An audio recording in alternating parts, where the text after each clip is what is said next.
Like many of you guys out there, I am a Beyblade fanboy. I've loved Beyblade starting in Metal Fight and continuing into Beyblade Burst, and through Burst's over 7-year runtime, it had its ups and downs, but now it is mostly dead.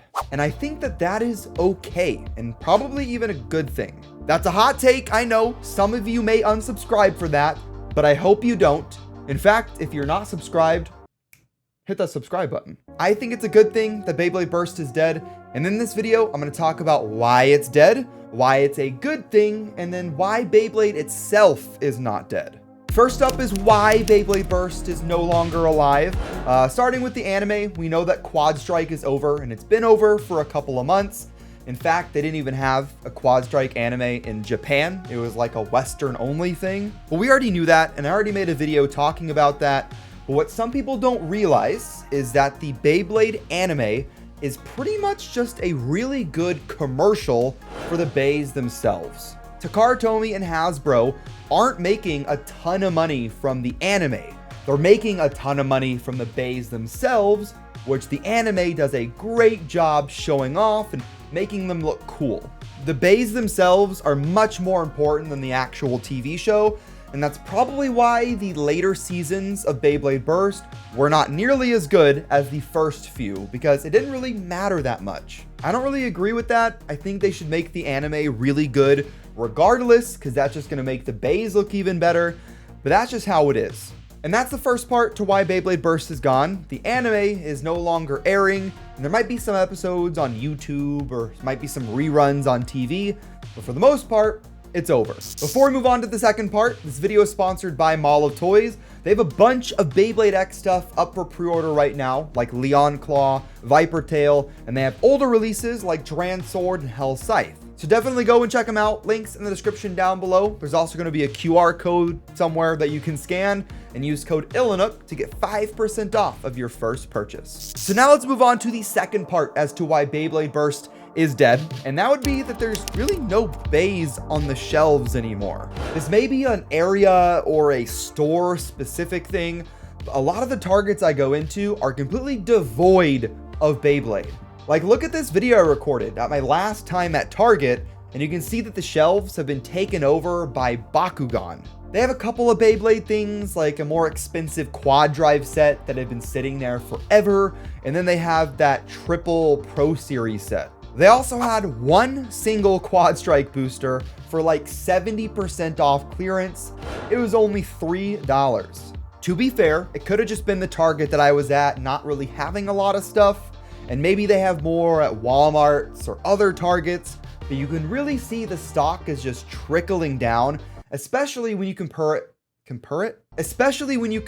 it to older Beyblade Burst. For example, take a look at this terrible video I recorded like 5 years ago, and while the shelf space is still pretty small, they were stocked up with all the newest Beyblades that were out at the time, and whenever you compare that to Beyblade Burst now, there's a huge difference. So the Beyblade Burst anime is done, and there's not really any Beyblade Burst stuff on the shelves anymore, so you could pretty much say that it's done.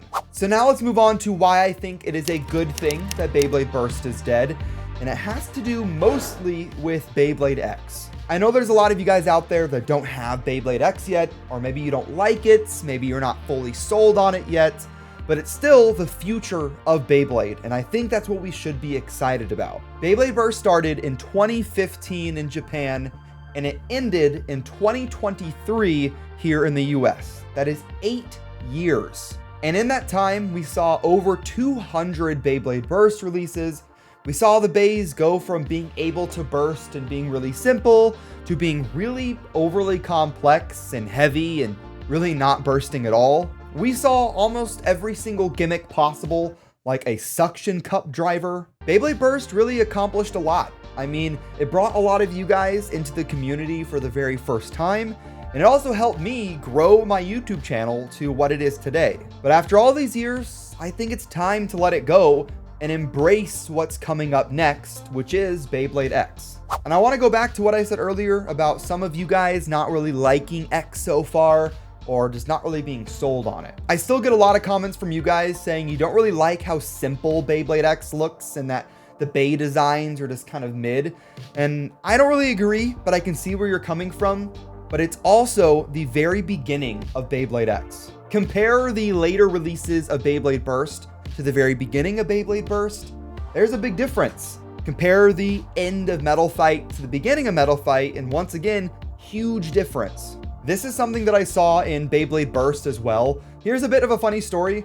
Back in early 2016, I was on Amazon reading reviews of some early Beyblade Burst releases like Odin or Valkyrie, and there was actually some negative reviews of people saying that Beyblade Burst sucks because their Diablo nemesis from Metal Fight could easily beat it. This could just be the fanboy in me talking, but I can definitely see that now with Beyblade X.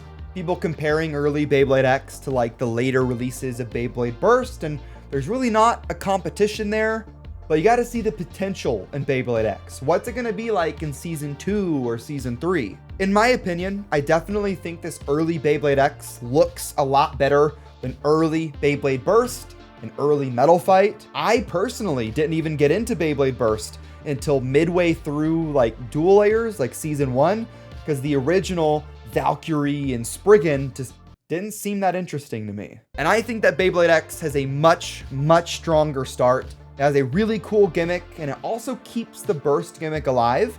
So I'm definitely excited to see what it'll be like, you know, next year. And speaking of next year, it's also been confirmed that the Beyblade X anime is dropping in summer/fall of 2024, at least here in the States and probably a bunch of other countries as well. So in summary, Beyblade Burst is gone, and that's okay. I think we should let it go because it lasted a long time. To some people, it probably lasted for too long. But just because Beyblade Burst is dead does not mean that Beyblade is dead. Because we have Beyblade X coming up summer, fall of next year if you want to wait for when it drops in the States. And if not, if you don't want to wait, then you can pick up Beyblade X stuff right now. Preferably through Mall of Toys. I just had to shout that out again. I'm sorry.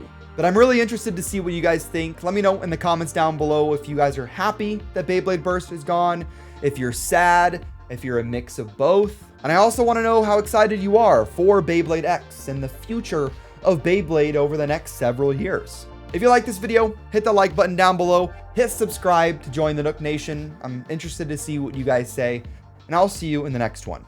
Have fun, and bay away.